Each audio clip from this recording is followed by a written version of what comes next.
So let's get the show on the road and formally welcome our guest speaker for the show breakfast for 2021, and that is Mick Keogh, OAM. Mick has a long and distinguished career in agriculture. Over his journey, he's worked as everything from a farm manager to a university researcher, agribusiness consultant, and agricultural lobbyist and policy advisor. He was the Executive Director of the Australian Farm Institute for 15 years from 2003, and his involvements in so many areas are just too numerous to mention. But they include things like chairing the Australian Government Panel to review drought policy. He chaired the National Rural Advisory Council. He's been with the CSIRO Sustainable Agriculture Flagship Advisory Council, and so many more things. In short, Mick Keogh is a major player. He's also a hell of a nice bloke, and our paths have crossed professionally quite a few times over the years, and often at events like this. Mick Keogh was appointed to the Australian Competition and Consumer Commission in February of 2016 and then became Deputy Chair of the ACCC in 2018 with responsibility for small business and agriculture. So via Zoom this morning, all the way from the other side of the continent, could you please give a very warm RMC welcome to Mick Keogh.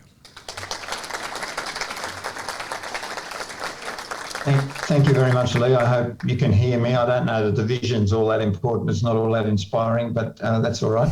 We can hear you loud and clear, Mick, and we can see you as well, so we've got the double whammy. So the floor is yours, sir. Welcome along, and thank you so much for joining us by Zoom. The Minister for Agriculture said earlier he thought it was fairly poor, Mick, that you weren't prepared to come and spend 14 days in quarantine to front this event, but I'm sure you're good-humoured. Yeah, no, that's fine. And look, the Minister's welcome to come to Sydney anytime. I'm not sure whether he'll be allowed back, but I'm sure David is enjoying the breakfast. The floor is yours, Mick. Thanks very much for the invitation. As Lee indicated, in a number of my previous roles, I used to occasionally pen pieces or do media interviews that were critical of the ACCC. I think I was want to suggest that it didn't understand agriculture, that it didn't do enough, and didn't really exercise much power. And of course, once I got appointed to the ACCC, I actually learned a few things which set me back a little. I suppose the first thing that I learned is that the ACCC doesn't actually have much power, that we can issue what are effectively speeding fines, infringement notices, where we see a breach of the legislation, but even those are contestable in the courts, and ultimately it's the judges and the courts that decide a lot of things, and not always in the way we expect they will. So despite perhaps the perception that the ACCC can run around the country handing out penalties and imposing fines, etc. Ultimately, they're all done by the courts, and if the courts don't agree with us, nothing happens. So that was the first thing I learned. I think the second thing I learned is the ACCC can't take on everything. We get about 500,000 contacts from consumers of all sorts. By consumers, I mean everything from the largest businesses in the economy through to individuals. So that 500,000 contacts each year goes through a triage process, and ultimately we end up with about 30 matters that we'll take on through the courts, and that costs us about $30 million. So it's not a cheap effort at all, and probably another equal number where we'll take actions that don't involve courts. For example, as I mentioned, infringement notices or undertakings that are legally enforceable. So I suppose the message that comes out of that is we have to be quite strategic. We can't take on everything as you'd imagine. Therefore, there's always a room for concerns that we're not interested in particular sectors or particular issues. So that is levelled at us regularly. I suppose the third thing is that you learn, or I've learned, that the ACCC is a regulator, not a policy maker. So in other words, we are directed by the wording of our legislation in regards to the areas we can act in and the interpretations we can make. And quite often we are subject to criticism for not taking a particular line, when in reality it's the legislation that directs what particular direction we take in a lot of things. So as is always the case, I guess, whenever one's a critic, one wants to be careful, because if you end up on the other side of the fence, you actually learn that you didn't know much as a critic. So I think that's the first lesson I've learned.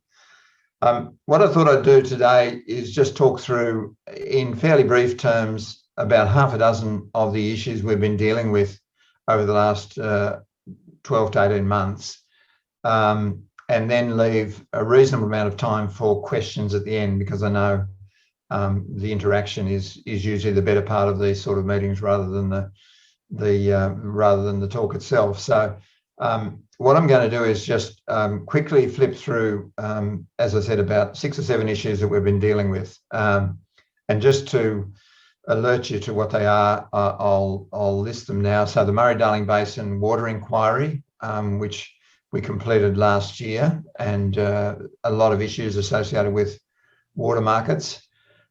Agricultural machinery service and repair markets, that's an inquiry we've just completed.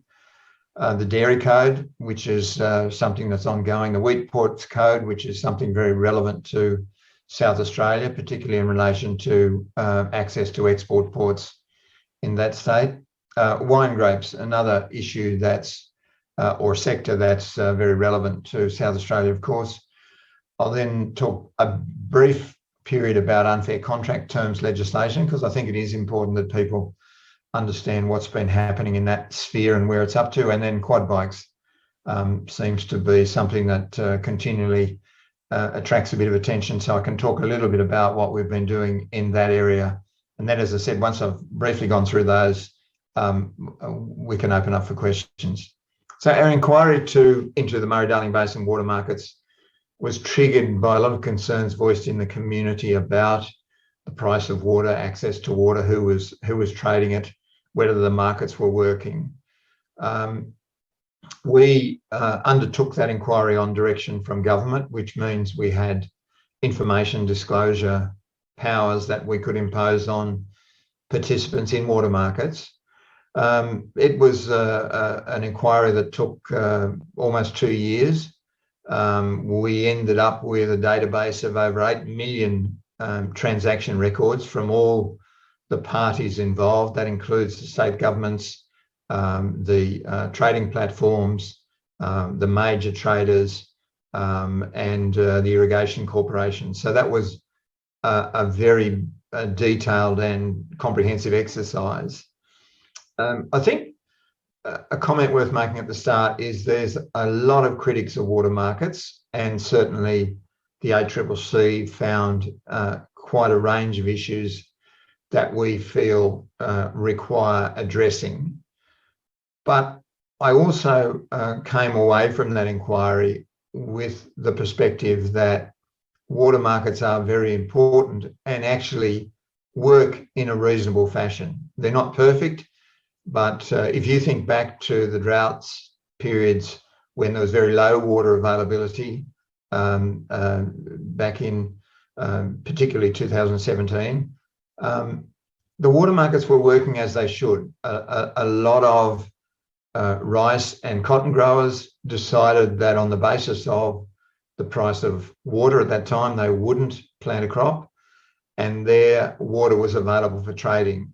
They benefited as a consequence of that, and a lot of the plantations and horticulture developments that would otherwise have not been able to access water were actually able to. And so in many respects, that market worked as it should. Sure, the price went up, which is what you'd expect when a commodity is in short supply. If we look at the beef industry at the moment, the price goes up when supply is not available, or when demand exceeds supply, and that's certainly what we saw. Yes, we recognise there's some regional impacts. For example, when the rice industry effectively shuts down for 12 or 18 months, that has very significant flow-on effects to communities, for example, along the Murray. But that notwithstanding, you do have to think, well, what's the alternative? How else do we apportion out those scarce resources that are so vital to a lot of industries? And I think I came away from the inquiry with the conclusion that for all its critics and for all the assertions that the market has failed, I didn't believe that was the case on the evidence we saw. As I indicated, we compiled a database of over 8 million transactions over a 6-year period. We didn't find direct evidence of market manipulation. We didn't find direct evidence of hoarding. We didn't find direct evidence of what would be considered to be non-appropriate behaviour in the markets. Although what we did identify is, in fact, there is no regulation around the behaviour of participants in the market. So there's no law against taking advantage of market power in the water market, unlike, for example, there might be in other markets. We also found that the information base that underpins the market is very poor. We had a team of almost 40 staff working, as I said, almost for 2 years to put together a database that was sufficiently robust for us to, at least over a couple of year period, have a pretty close look at what's been happening in the market. Now, it should not take that amount of effort to get some transparency around what's happening in the market. And that transparency is very important because it has two functions. One is it acts as a curb to inappropriate behaviour. And secondly, it delivers confidence to participants in the market that they understand what's happening, just as market reports of the livestock industry or the wool industry provide confidence to participants that they know what's happening and they can make appropriate decisions about their marketing or buying or selling. So I think that that is the strongest message we came out of that inquiry with, that the information base, the record keeping, the registries that are involved in keeping track of what's happening in the market are just not up to a market that now is in annual terms averaging around 1.8 billion in turnover.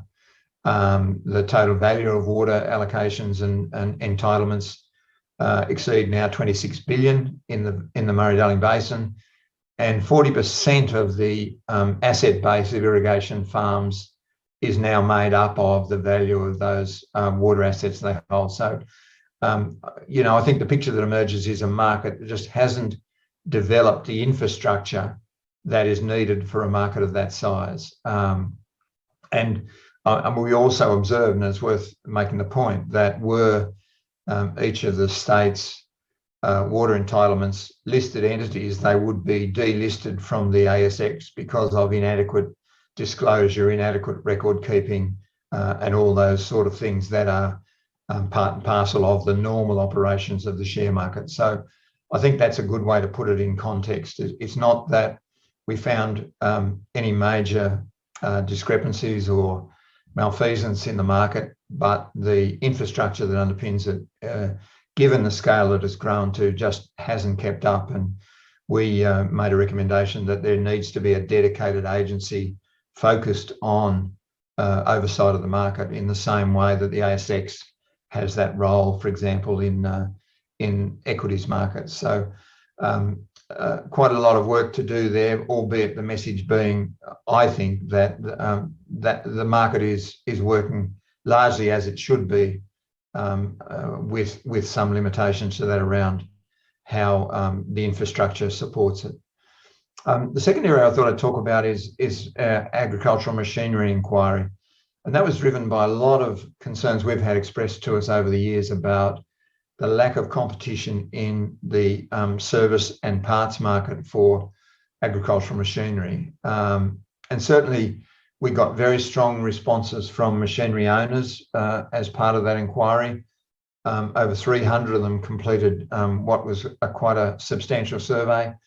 and quite a lot of strong views expressed there about the sort of way that market operates. So what is fundamental and what needs to be understood about agricultural machinery is it falls outside the definition of consumer goods under the ACCC's legislation. So whereas motor vehicles used on roads fit within the definition of a consumer good and therefore are subject to what are called the statutory consumer guarantees. In other words, if the product doesn't perform as expected or breaks down, the consumer has available a statutory right to refund, repair, or replace. That's a very brief summary of it, but that's basically what protects purchase of consumer goods under that legislation. But agricultural machinery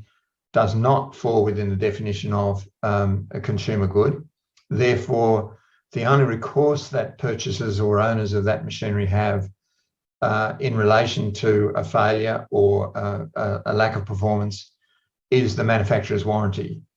And typically those warranties are quite limited. Typically they only last for 1 or maybe 2 years. And typically they are constrained in that any repairs or servicing that's carried out by someone other than the dealer often either constrains or cancels the provisions of the warranty. So that becomes a very significant factor in limiting competition, particularly for the servicing and supply of parts for agricultural machinery. It was also expressed to us very strongly by the independent repairers who responded that they have considerable difficulty accessing, for example, diagnostic tools, things like the definition of error codes, things like the equipment that they need to plug in to carry out the diagnosis and to also record servicing that has been performed, and also access to the data about the machinery performance. So that applies both during the warranty period and outside the warranty period, and that becomes a very significant constraint to those independent repairers servicing or supplying parts to repair agricultural machinery. And that's quite a significant issue. It's interesting in that in the motor vehicle sector, the government has just moved to establish a requirement that manufacturers of motor vehicles must make the relevant information, including diagnostic tools and manuals, available to independent repairers on reasonable trade terms. So in other words, the legislation is now in place that in relation to motor vehicles, independent repairers should have reasonable access to the technical information and tools they need to conduct servicing and repairs. We recommended that scheme, which has only just been introduced in the motor vehicle sector, should be expanded to the agricultural machinery sector at the first available opportunity, because certainly we see that as a very important step in relation to allowing independent repairers to compete. We also indicated a recommendation that the warranty conditions should be much clearer. They're often multiple page, multiple condition, multiple limiting clauses that, short of a very well-trained legal practitioner, it's quite difficult for individuals to understand the limitations and the scope of those warranties. So we've certainly made some recommendations for manufacturers around making the terms and conditions of their warranties much clearer than they are at the moment. So there's a couple of developments there we hope might help to introduce much better competition into that agricultural machinery servicing and repair markets. The next thing I just wanted to touch briefly on was the Dairy Code. Of course, the Dairy Code derived from the developments in April 2016 when first Murray Goulburn and then subsequently Fonterra implemented very significant price step downs that were retrospective. So in other words, a lot of their suppliers at that time of the year in April found that they actually owed their dairy company money for the milk they'd supplied during the year rather than the other way around. So in response to that, what that highlighted was the terms and conditions of the milk supply contracts that were being offered by a lot of dairy companies at that stage were manifestly unfair. They had provisions in them that allowed the dairy company to make all sorts of changes to them and didn't have any recourse rights for dairy farmers in many respects. So that led to the introduction of the mandatory code. The mandatory code focuses very much on a requirement to ensure that those milk supply agreements, firstly, are fair, secondly, are available to farmers within at least a month prior to them needing to sign up for the new milk year. So in other words, the publication date is the 1st of June for milk supply agreements that start on the 1st of July. So that gives farmers adequate time to have a look at the offers that are available and decide where to sign up. And the third thing I think is just as important as any of the other two is that the agreements have to be actually in writing. And certainly it was always intriguing to me that dairy farmers, particularly in southern regions of Australia, typically operated on what was a handshake agreement in effect. There was nothing in writing. The dairy company published a price, but that price was very hard to try and sort out exactly what it meant at the individual farm level. And the terms and conditions of that agreement between the dairy processor and the dairy farm were often perhaps known only to the dairy processor and certainly not to the dairy farmer. So we're quite pleased with the way the code's gone. There's certain move towards a lot more people understanding what their milk supply agreements mean. They are now typically in writing, and we've followed up to check that. And they now typically come out, all of them virtually on the 1st of June with a price, and there's an opportunity for farmers to compare offers and make the best of it. It's not perfect. The code is subject to review at the moment, and the government will be looking at a number of aspects of that. But I think it's been very successful in bringing a significant culture change through the dairy sector and introducing competition at the farm gate, albeit not in every region, but certainly in the southern region, that's certainly been the case. Related to that, I guess, is our work in the Wheat Ports Code. The Wheat Ports Code was introduced when bulk handlers were essentially privatised, particularly through southern Australia, which meant that the bulk handlers or the ports terminal service providers, who typically were also exporters, had the potential to constrain access to those ports for other exporters. So that was what the Wheat Ports Code aimed to do, was make sure that independent exporters could get access to the ports and to ship product, and therefore remain competitive in relation to the market for grain in the state. We recently looked at the 6 ports in South Australia because Viterra requested that they should be allowed to be exempt from quite a few significant parts of that code, given the emergence of competition in South Australia, particularly from T-ports and also ADM and others starting up alternative port facilities. We had a detailed look at that. Certainly there has been competition emerge. We certainly agreed that Port Adelaide Inner Harbour and Port Adelaide Outer Harbour ports should be exempt or should be allowed to be exempt from provisions of the code.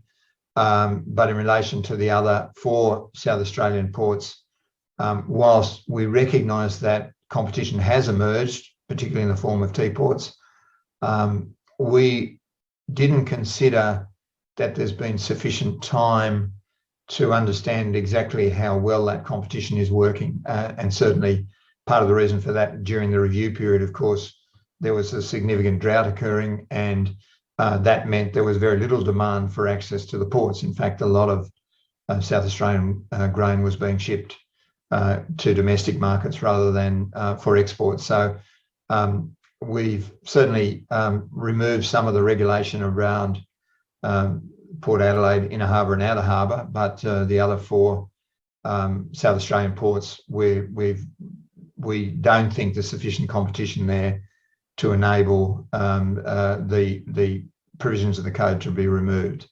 That code is also subject to review at the moment. We've certainly made the view to the inquiry process that we think the port code needs to bring with it penalties. It doesn't at the moment. So a breach of the code at the moment, we can only take action to put an undertaking, a legal undertaking in place. We can't actually impose a penalty for that breach. We also think it needs to be expanded to all grains, not just wheat, because the ports are used for all grains, and the same issues that apply in grains, the same issues that apply in wheat in relation to access through ports seem to apply to other grains as well now. We also think there is a need to expand at least the reporting requirements to upcountry storage. I know upcountry storage and the information around that's long been an issue of some contention, but certainly independent exporters do need better information about the nature of upcountry storage and what's available in order to help them compete. So that review is underway or has just completed. I think the government will shortly announce what its response is to it. But certainly we thought there is some areas where that Wheat Ports Code can be improved. The other area relevant to Western Australia, South Australia, that we've looked at recently is the wine grape industry. And it has some quite interesting challenges. There's probably half a dozen major winemakers that are dominant, particularly in the warm climate grape sector, the bulk grape sector. And growers in that sector are very largely price takers. They often only have available quite short-term contracts. They often only find out what price they might receive well into the new year, or certainly well after most of the expenditure that they require to make in terms of fertilizers and pruning and all those sorts of things has been completed for the season. And on top of that, they have very or quite unclear assessment processes in relation to the quality of grapes, and often don't get their full payment until nearly 9 months after those grapes are delivered. So I think those arrangements have grown up from a period when a lot of the wineries were cooperatives, or certainly much smaller in terms of corporate entities than they are now.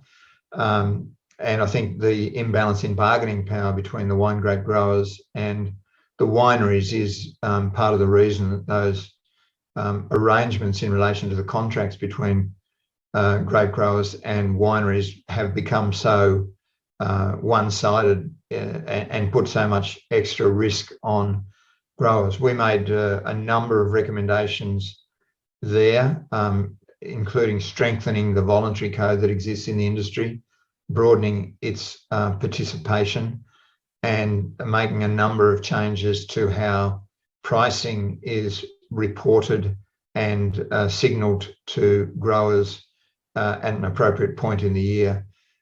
We've seen a little progress in that a number of the major wineries who weren't signatories of the voluntary code have now agreed to become signatories to that voluntary code. So that will presumably bring their practices into line with the provisions of the code, and that's a good start. A number of the wineries have changed their payment terms so that they now pay growers within 30 or 60 days of receival of their grapes. And we certainly think that's a significant improvement, although we note there are still a number of participants in those markets that haven't changed those very extended payment terms that previously prevailed.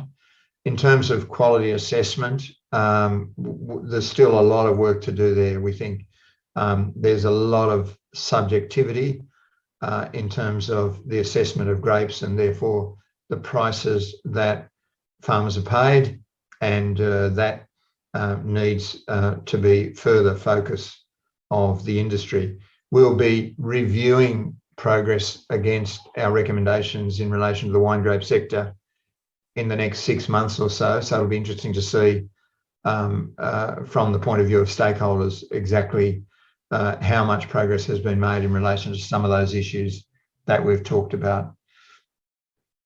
Related to that is the government's proposed reforms of unfair contract terms legislation, because that particular provision of our law that was introduced in 2016 basically says that if you've got a standard form contract, in other words, one that's largely not negotiated, it's just a standard form that the small business or consumer signs up to, then the terms and conditions of that have to be fair. In other words, they can't be enormously unbalanced in terms of the rights and obligations of the two parties.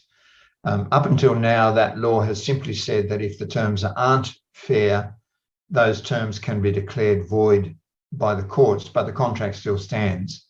So the ACCC has been active in a whole range of sectors, from the waste industry to horticulture to the dairy sector, in pursuing situations where we've been alerted to the fact that standard form contracts being offered by particular, generally large businesses, really were quite unfair. Often they had things like unilateral variation clauses. In other words, the major party to the contract could vary substantial parts of that without any recourse on behalf of the smaller party to that contract. So we've been active there. One of the limitations of that, as I said, is there's no penalty associated with offering standard form contracts that have unfair clauses in them. The government's, with the conjunction of the state fair trade ministers, has now proposed a number of reforms to that law and introduced, or at least released, some draft legislation for comment. And it'll basically mean that if enacted, penalties will apply to companies that offer standard form contracts without that have unfair terms in them. It'll also clarify the definition of a standard form contract and create some precedents in that it'll effectively mean that if a particular clause is determined to be unfair in a particular contract, then that or similar clauses in similar contracts will also be unfair. And so that will be making the law much more effective. It'll also broaden out the scope of that law to apply to contracts offered to small businesses, where the small business is defined as a business with turnover of less than 10 million or less than 100 employees. So we think those reforms will be quite important, and they will have implications right across the agricultural sector, because a lot of the industries that we deal with in the agricultural sector offer standard form contracts. For example, we were involved in some detailed work with GrainCorp in New South Wales and Victoria, looking at its standard form contracts, and certainly there were, I think, 19 clauses of those standard form grain warehousing agreements that were judged to be unfair, and therefore, whilst GrainCorp didn't admit that they were unfair, it agreed to change all those and make them a bit fairer. So that reform of that unfair contract terms law, I think, will be quite important in terms of quite a number of the different sectors of agriculture that typically operate under those sorts of agreements. Finally, I can't fail to mention quad bikes. It's been an issue of very considerable controversy. The ACCC was directed by the Commonwealth Minister and the state ministers to look into ways to improve the safety of quad bikes about 3.5 years ago. We did a very detailed study, including utilising engineering consultants, and came to the conclusion that the issue really was a function of the fact that it was the vehicles themselves that were inherently unsafe. And part of the reason for that was the observation that whereas in relation to things like motor vehicles, it's typically that the accident rate is much higher amongst inexperienced drivers, in other words, 17 to 25-year-olds. And after that, once you get into the older age groups beyond that, the accident rate and therefore the injuries and fatalities decline quite considerably. When we looked at the statistics available for quad bikes, in fact, the reverse was true. The propensity of fatalities and injuries was in fact higher in more mature age groups, particularly 40 years plus. Now, that probably reflects the population of farmers who are using quad bikes, but it also highlighted that in fact it was quite experienced riders who were getting into trouble and experiencing injuries or fatalities as a result of rollovers in particular associated with quad bikes. So that led to the introduction of a safety standard, which the government, we recommended and the government accepted. The first stage of that safety standard came in last year. It required a stability test to be carried out and that information made available. And then subsequently this year, it becomes mandatory that the vehicles meet a minimum stability test and actually have rollover protection at the point of sale. So that's caused a lot of controversy. A number of manufacturers have pulled out of the market as a result of that. But we're more and more convinced that it will be very significant in terms of improving the safety of quad bikes and reducing those horrible statistics around farm fatalities and injuries associated with them. So I hope that's given you a broad brush picture of what the ACCC does and the various areas that we've been involved in relation to agriculture. And Lee, happy to take questions however you want to facilitate them. Thank you very much, Mick.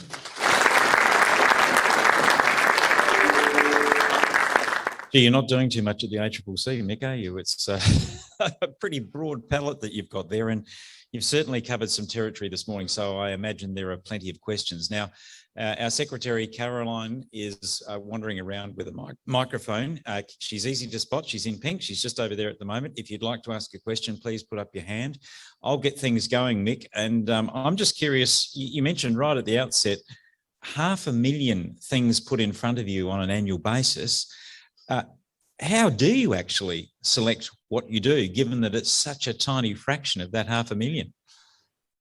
Well, it is one of the things we do. We have a fairly substantial call centre, which takes a lot of those, although a lot of those come through web forms as well. They have a weekly meeting where they're all categorised. They then sit down and go through what's effectively a triage process. In other words, what are the trends telling us? What are the key issues? How much harm is being caused by these? And therefore, what can we do about it? So that filters down to typically around about 1,000 matters a year, and they would be subject to initial investigation. That would then typically filter down to probably in the region of about 100 that would be subject of a detailed investigation. And then, as I said, some of those are resolved without the courts, but typically about 30 of those end up in court. So it is, and we publish our priorities each year, and we have to be very strategic. We have to say, well, what is causing a lot of harm in the community, and therefore is going to be significant if we take action, versus what's an individual dispute that doesn't seem to have wider implications, and therefore is not really something that you would go after in a strategic sense. So it's not an easy process, but it's an important one given the limits on resources, obviously. Sounds hard enough in its own right, Mick. Now, first question from the floor, and if I can just ask you to say who you are and where you're from, because Mick can't actually see you, that would be really helpful. First question. Angelo Damasi from Horticulture Coalition of SA. The voluntary retail code, any appetite to make that mandatory? Thank you for that question. Yes, certainly the Food and Grocery Code is one that we have, the ACCC has long held the view should in fact be converted into a mandatory code. Having said that, participants in those markets certainly agree that compared to the bad old days, even 4 or 5 years ago, the behaviour of the major retailers does seem to have improved under the latest version of the code. But we certainly receive a lot of complaints and concerns from suppliers of all sorts, even some of the largest suppliers. Under the voluntary code, there is a dispute resolution process. It's not binding, and there's really, we don't think, not sufficient imperative on the major retailers to make sure their practices are appropriate. So yes, we've long held the view that that should be a mandatory code. The government has instead retained it as what's referred to as a prescribed voluntary code, which means there can be some implications for a breach of it, but certainly not action through the courts or penalties associated with it. So that is an ongoing issue that is certainly the subject of a lot of those inquiries we talked about. Now, other questions from the floor. It's a bit hard for me to see up here. I've got this light shining brightly in my eyes. Has anyone put up their hand? Yes, Trevor. Please don't be shy about putting your hand up so Caroline can see you and get the microphone over to you so we can keep the questions rolling, please. Trevor. Morning, Mick.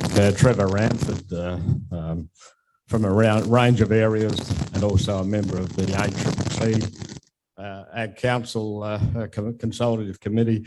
And you may not wish to answer the question, but you highlighted at the beginning the real issue coming from industry and the frustrations that industry has with reviews and where they go, and then being on the other side of it. If you had a blank sheet of paper, how would you restructure the ACCC so that it might actually have some teeth to act on some of those things that they come out of it?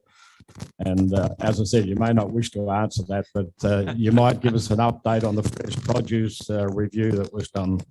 Big question, Mick.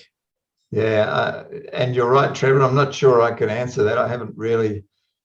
I guess, I mean, I suppose fundamentally we operate in a democracy where the laws are made by the Parliament, they're proposed by the government, they're made by the Parliament, and we as a regulator enforce them.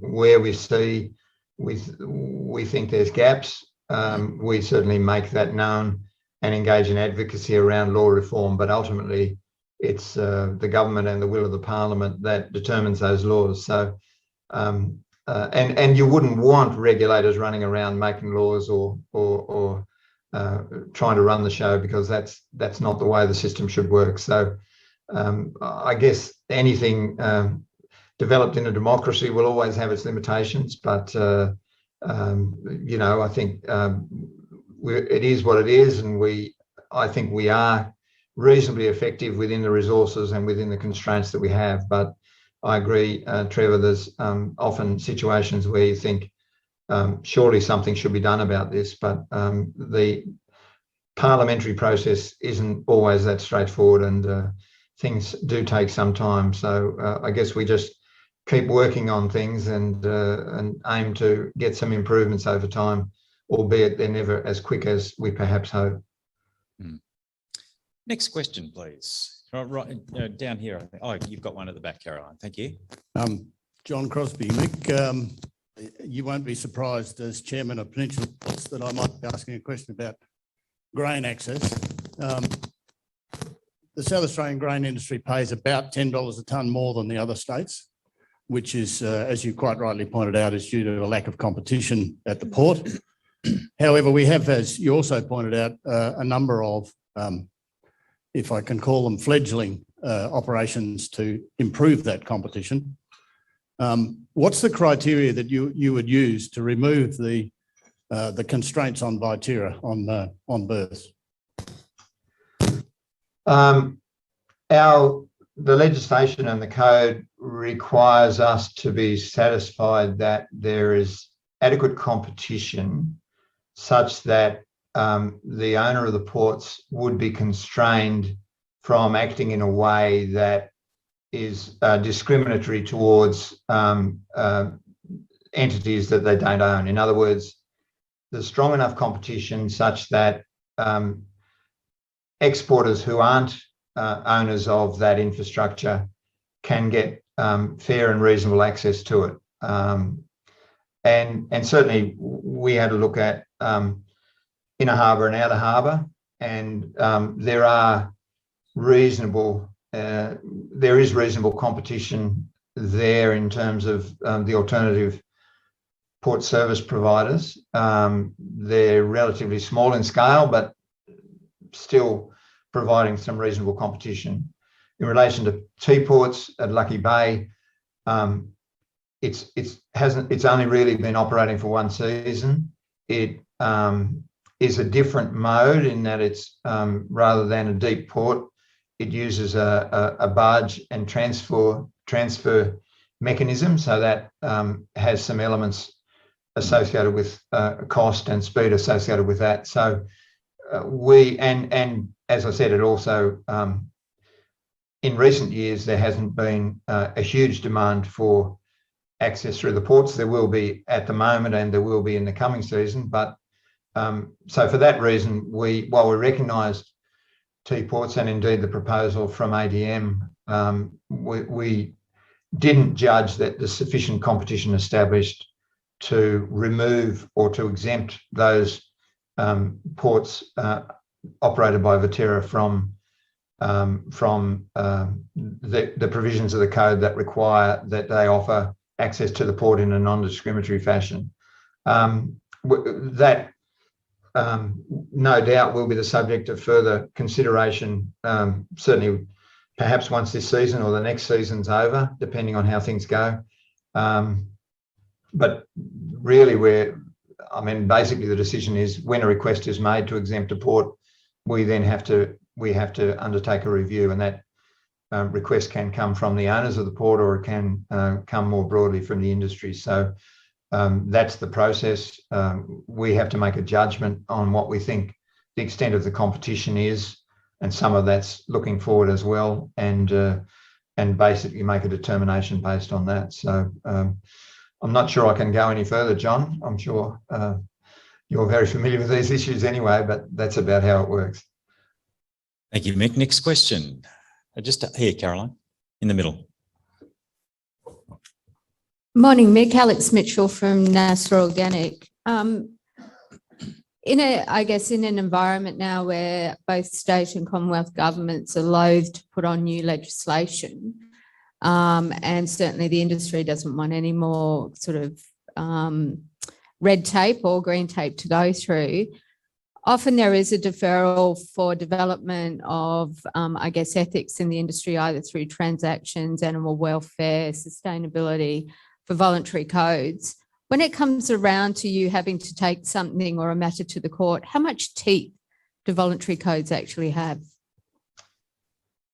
Look, that's a very good question. And broadly speaking, they don't have much teeth in a direct sense.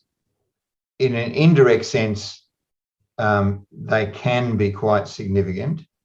For example, if you talk about organic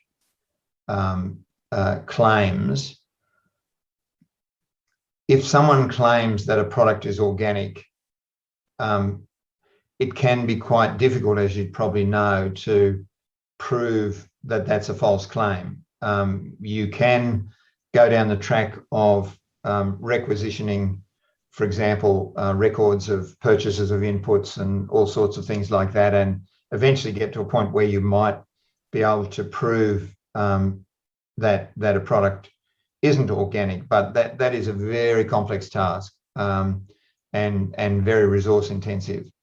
Where someone claims they're certified organic, there is perhaps more avenue to use the law against misrepresentation, particularly if it turns out that they're not certified or that they have been in breach of that certification. So that gives some leverage, if you like, in relation to those sorts of claims, albeit not through the code itself, but through what is effectively the law against misleading representations. And certainly we've taken some matters in relation to claims of organic or claims of particular credence or provenance on the basis of misrepresentation rather than taking apart the definition of that particular term itself. In relation to free-range eggs or free-range poultry, basically what happened was there wasn't an agreement between the states. Each state had a different definition of what free-range was. That led to an agreement to implement what's referred to as an information standard. So there's an information standard under our Act specifically for the definition of free range.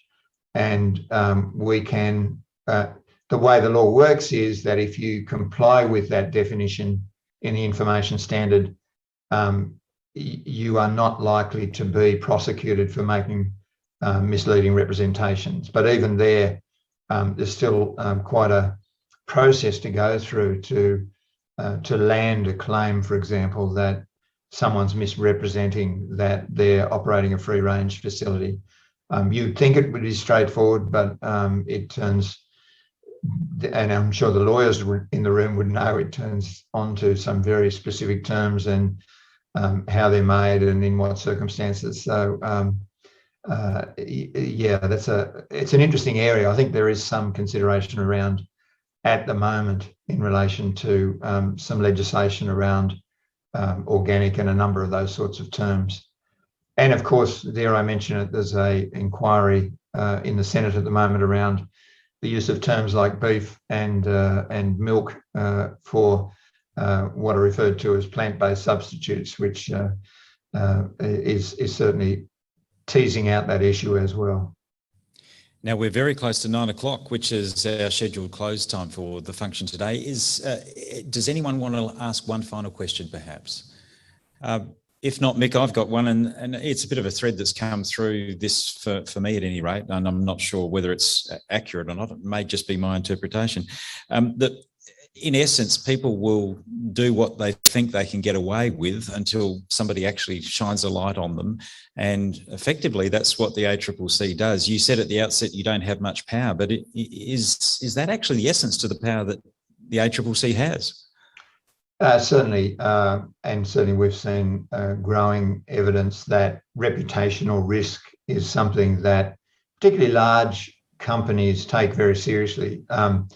I would cite the recent example of Telstra, which was marketing mobile phone plans to Indigenous people in Northern Australia who had no ability to meet the payment requirements, and often, in fact, didn't have service available. So we took that matter on, and ultimately Telstra agreed to pay a penalty and didn't contest it in the court. So that is a bit of an indication, if you like, of the sensitivity companies like Telstra have towards reputational risk. Their preference was to put their hands up and say, yes, we shouldn't have been doing this. We're going to pay compensation. We'll pay a fine.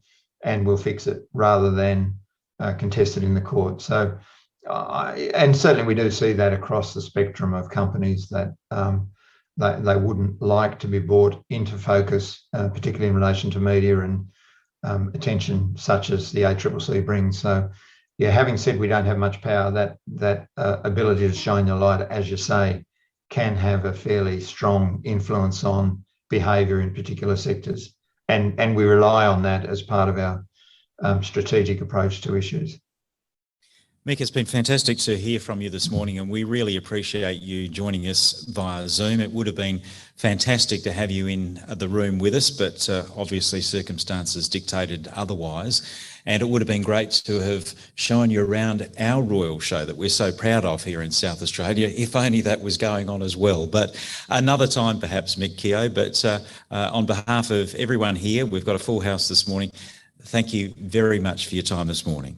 Thank you very much, Lee. I certainly would have appreciated being there in person, but this is what it is. So enjoy the rest of the breakfast. And if you were here, Mick, I'd be handing you a very fine bottle of South Australian wine. Yeah. And I'd be saying I'm not allowed to accept it because of government requirements. So I'd hand it back to you. Well, that's a win-win then, isn't it? Mick Keogh, you're a fabulous sport. We really do appreciate you taking time out of your day to spend with Rural Media and Communicators, SANT, and we wish you well with future investigations and endeavours. Mick Keogh, thank you.